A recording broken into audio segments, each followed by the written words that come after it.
Welcome. I'm here today with Rabbi Yankel Eckhaus, a seasoned educator, a mechanech in the Lubavitch Yeshiva for the last 58 years. Unbelievable. It's a great merit to be here with him today. And I'm going to ask him questions and discuss with him different topics of chinuch, Jewish education, that's relevant to all people, not just Chabad, Lubavitch, Hasidim, not just Hasidim, all Jews who are attending schools, parents who are parenting children, and grandparents who want to help their family. So without further ado, Rabbi Eckhaus, please take it away. My first question to you is, the impact of the internet age and these cell phones and all the gadgets, how does that play itself out today in chinuch and education?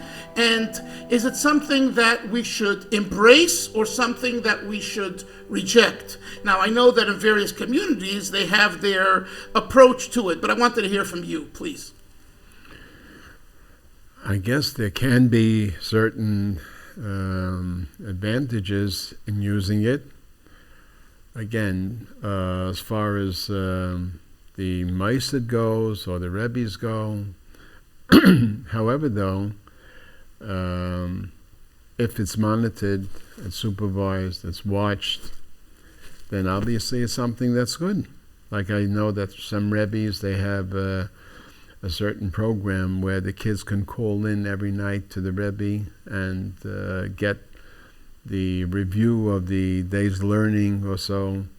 And it's like at the same time, it works all together at the same time, where the kids are all benefiting from it, but it's under supervision. But in general, for a child to have access to these things, whether it's the internet, which I'm not too familiar with myself, Baruch Hashem, and the other gimmicks that are out there, the cell phones and smartphones, I'm sorry, not cell phones, the smartphones and things like that, leaving it in the hands of children is dangerous. It's dangerous, really. Unfortunately, the more I think you keep them away from it, or at least if you have it open to them, at least to be watching and supervising it, make sure. Like I know some parents, they have time limits on it or so, and they know what the child is watching or so. Okay, if the child is watching it, fine. I don't think that you can leave it to the child's judgment to decide what he should watch, telling him, listen, you should only watch the Ram Shabbat. It's not going to happen. Holy things. Yeah, because that's not, the Yetzer Hara is always there, and as you're growing up, children are developing physically, and that's the way the Eibusher created the person, that he has a drive to certain things which at that age is not very healthy for them, and the child has to acclimate to them in a decent way, in a proper way. And if you leave it to them to decide when to use it, how to use it or so, you're actually giving them a weapon against themselves. I mean, I'm just saying, as far as I know from growing up, I mean, as your child, you have certain inclinations where you want to do things which are, it's a natural thing in the person's body that he's growing, go from childhood to teenage and to adolescence, you say, into adulthood and so. And the Eibusher made this in your body. And this is something which, it's normal, it's natural, right, but it has to be watched. It has to be guided or so.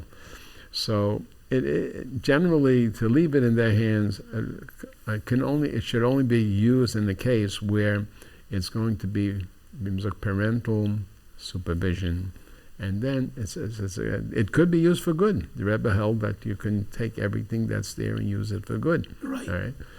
However, though, again, not when they have the ability to use it at their discretion, whatever they want to use it. Right. Now, what effect it has, if that's your question, as far as what effect it has? Yeah, what Unfortunately. in your classroom, what have you seen?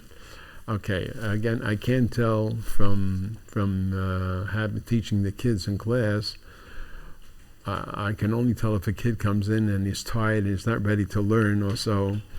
Obviously, you're going to credit it to the fact that he was up late. Now, what he was doing when he was up late, and if he was watching a television program or was watching something on the internet,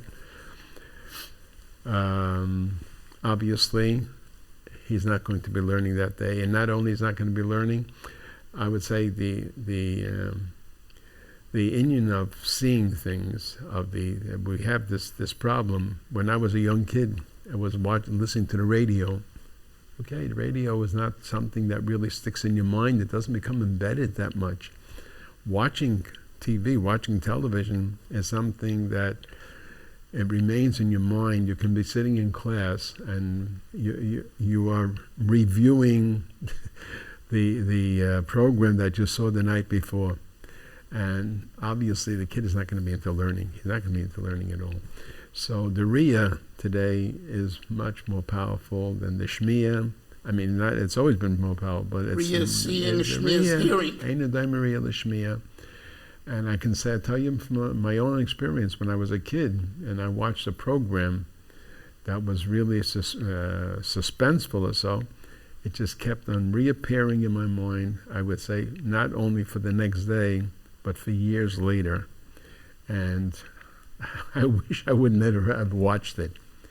It's something, the union of seeing things today is a very, very dangerous thing to children. It's dangerous. Whatever goes up on your mind with a photograph of it, a picture of it, stays with you. It's something which you have to really watch very much. Right. Okay, so I want to go to the next question, the next issue. What would you say are the 2-3 most important things that you've experienced in your 58 years to make a successful classroom? Because Baruch Hashem, I was a student of Rebbe Eckhouse in the early 1970s, and I have wonderful, wonderful memories. We learned very well. He taught us how to learn Gemara and Tosfos. It was, I think, the first time we really, learned how to learn it well. And the class was quiet. There was discipline, and so in my books, and I'm sure many people that are viewing this, they have fond memories. So what would you tell to mechanchim educators today are the 2-3 things that if they follow, they will be more successful in having a better classroom decorum and situation? Okay, number one, the first and most important thing I think is, again, I'm not professional, I'm just saying from my experience, you have to have a good preparation. You have to be prepared when you're going in to give a shiur, you're learning with the kids, whatever you're learning with them, you're teaching them, you have to have a really thorough knowledge of the thing you're teaching, to the point that you're not saying the Gemara inside, you're not reading the Gemara and translating it and trying to figure out what the Gemara means, but you have to know the Gemara inside out before you're going to teach them. Yeah, it has to be so clear to you, that there's every step of the whether it's a piece of Gemara or it's a Tosfos or so, you have to have every step figured out, calculated, how it's going to work, how it's going to be set up. And as I said, I told you before, I learned that from Rabbi Mentlik, how he was really, everything was so systematic, everything was like step by step. And he built up, like every piece of Gemara was like a building. It was built up piece by piece. And that has to be in your mind beforehand. You can't go into a class and start teaching if you don't know the Gemara yet. So the first thing is preparation. The preparation. Your own preparation. Thorough preparation. And you have to understand the Gemara perfectly well, the Tosfos well. And if there's a part that you don't understand, that you don't get, and you say, I don't have this link over here, this little part, tell the kids, I don't have the link, I have to still figure this out or so. And sometimes that happens. You have to go into a class that day and you have to give the share, and you have to, sometimes you can maybe say, we'll come back to this part or so later on. But you got to be thorough, and you can't fool it. You can't fool the kids. You got to try to know it thoroughly, inside out. Okay. That's number one. The second thing is when you have a class, you're always going to have. The Rebbe was never for parallel classes, smarter and less smart. The Rebbe was not for that at all. And I'm not. Maybe I should repeat it. At one point, they wanted to make a class.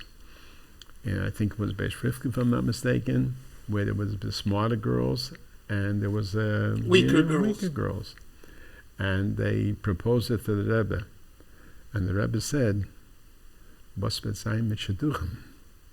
What will be with Shidduchim? The far side of a person, far side of the Rebbe. That later on, they're going to ask the person who the chassan's parents are going to want to find out about this girl. They're going to go into school. How was she in school? Well, she was in class 2, second grade, the second class. So Mela, she's not such a smart girl. Right. The Rebbe was not for this parallel class when you have weaker and better. The Rebbe wanted to like mix. And I always felt that way. A class is mixed. Now, there's nothing wrong with that. You can have... A lot of people feel that the kids that are losing, that the kids that are smart are losing out. They're not losing out. They're not. They could maybe have learned another 2 lines of Gemara. True. That's true. But however, they have the mindset that everything was settled in their mind much clearer. Because if you do it gradually, even the smartest person, if he hops fast, it goes fast. What comes in quick goes out quick. Okay. Right. If it goes in slowly, gradually, you get it and sticks with you. So when you teach a piece of Gemara or Taisus, whatever it is, you have to be able to explain it in a way, as I said, if you do it thoroughly for yourself, you're going to be able to do it in class also. That not only a smart kid should be able to understand it, but also the schwache boy. The weak boy should also be able to understand it too. So it has to be presented in a way that, like I said, you have to break down the Gemara. If it's going to be shar shenag chasapara, you got to explain what a shar is and what a para is. This is a male, this is a female. A shar is a wild thing, and a para is not that wild. And if it's necessary, I don't say you have to explain it to the class, every little thing, but if it needs to be, then you explain it to them.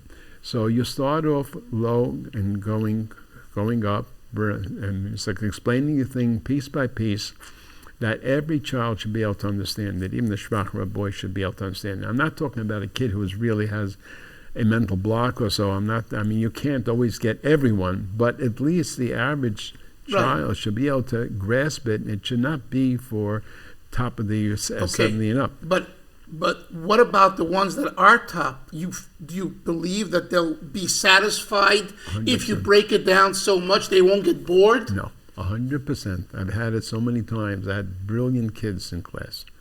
You know who they are, some of them, okay?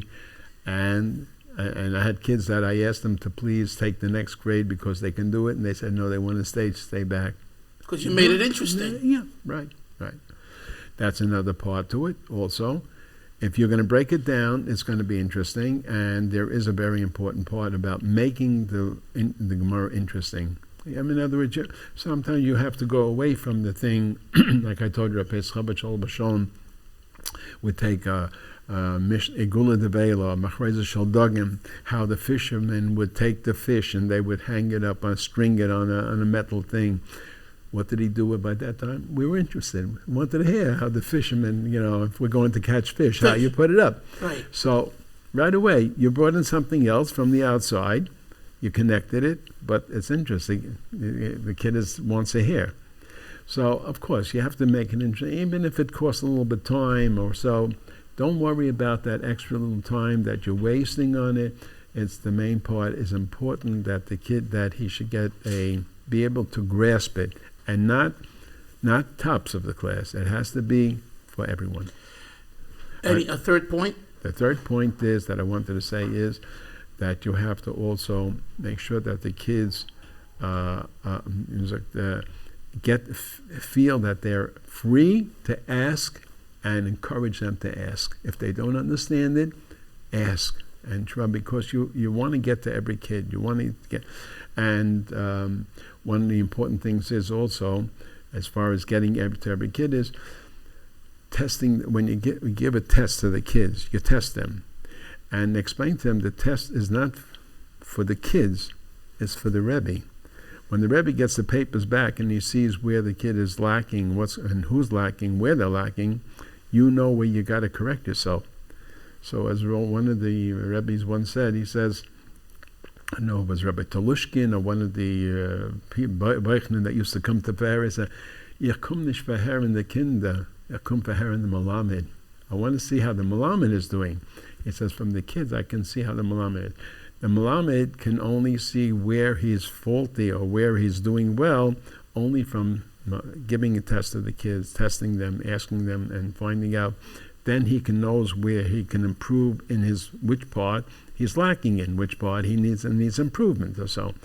So it's important to get feedback from the kids, what's going on, because that's what you're going to be able to correct and improve on and make it better.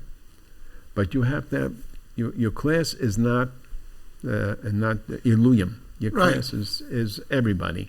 And you have to try to get, I'm not saying, there may be a kid that's very, very, very below, that he doesn't belong there, just sitting there, just, wasting time. Yeah, I mean, it could be. Right. But he will still pick up. If you're going to be slow, he'll pick up. Right. Don't work with it has to be across the board, for everybody. Right. Okay, so I want to thank Rabbi Eckhouse. This is the first of 4 parts of a Chinuch series. So thank you very much, and we will continue soon with our second part.